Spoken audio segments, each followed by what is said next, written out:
Hello students, for the purpose of this video, we're going to be in section 1, 2, and we're going to be talking about where does the time go. So really thinking a lot about time management. So as I'm going through this, I can talk about time management, but it's a little difficult to really have, I guess, a thoughtful discussion, especially since you're watching a video. But I encourage you to really try to be reflective, to really think about the things that I'm saying and try to apply it to your specific schedule and your specific life.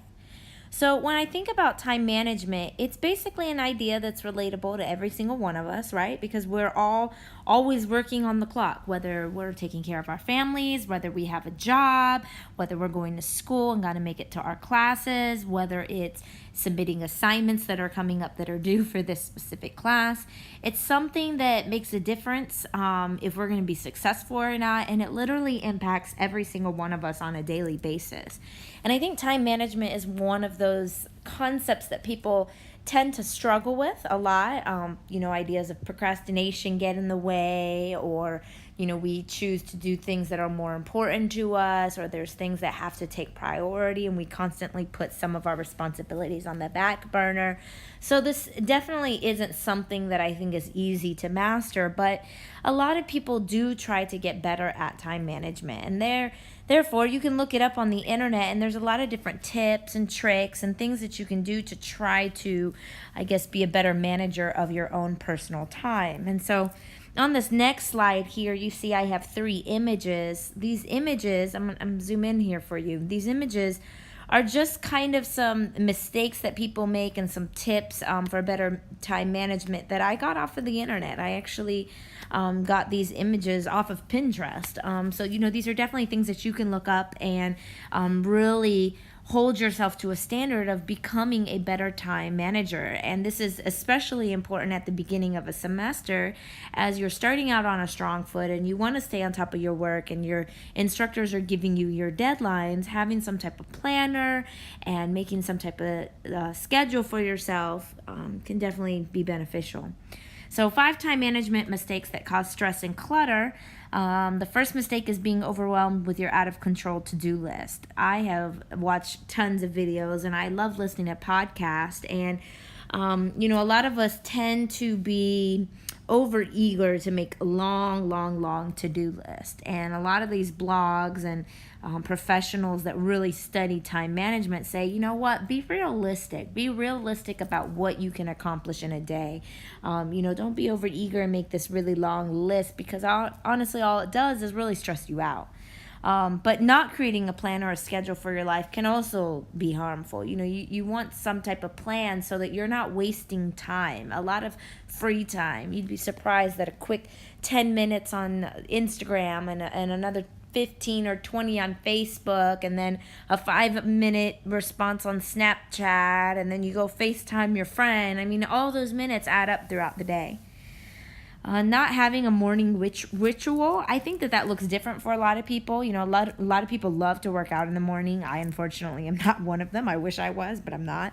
My morning ritual honestly includes, getting ready for work, taking my morning shower and drinking a cup of coffee. I think that that's something that's super simple, but it works for me. And I know that when I'm driving to work, I love listening to podcasts. And so for me, that's what works. Is that what a lot of people do? Maybe not. But find what works for you. It's not about doing what everybody else does. Not practicing self-care is super important. I guess I should say super important to not do. You want to make sure that you're always practicing self-care. And I always tell individuals, again, self-care is an individual thing that looks different for everybody else.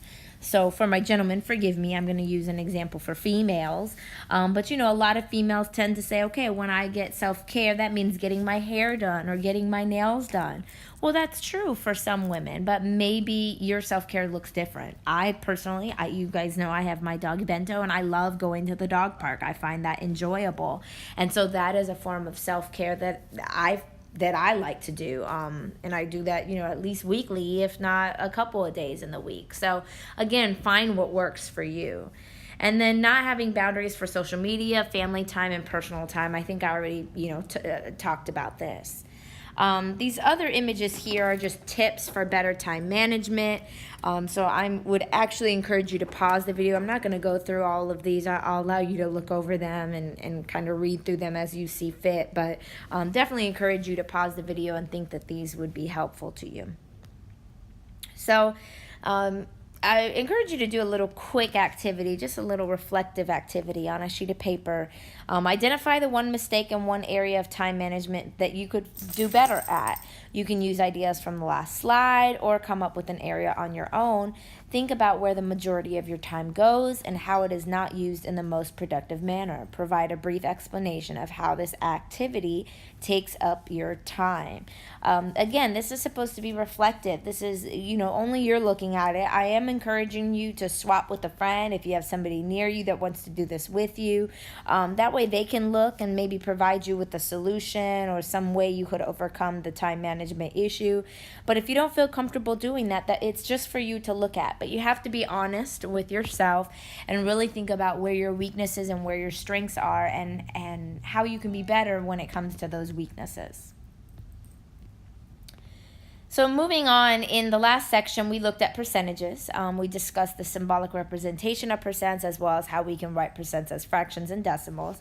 And now we're going to look at graphical representations of percents. So one type of graphical representation is through a pie chart. Now, a pie chart is just a special chart that uses pie slices to show relative sizes of data. It shows parts of a whole. So you see this example here I have. You've surveyed your friends the kind of movie they like, and you've went ahead and categorized this. And then you choose to put this in a pie chart. And generally, when we create our pie chart, we like to put associated percentages along with it. It's a really good way to show relative sizes. It's easy to see which movie types are most liked and which are least liked. And just can be very helpful when you're just looking for a visual representation of data. So how do I make my own pie chart? Well, step one, you want to put all your data into a table and add up the values to get a total. So you've polled all your friends, you've placed them in their categories. Now I want to get an idea of, okay, how many individuals did I actually poll? And so when I add that up, I find out, okay, I'm working with 20 people. And then we know, so since 20 people represents the total amount of people, 100% is equal to 20 individuals, right? So now I want to divide each value by the total and multiply by 100 to get its respective percent. So just like last time, we're still thinking of blank percent of blank is blank. And my blank in this case is 20, right? My of 20, because that's my total amount. So for each of these, and I'll do the first one, for example, here, I'll do the comedy. I had 4 people choose comedy. So I'm going to make my, what is my x? That's my percent. So x over 100 is equal to my 4 over 20.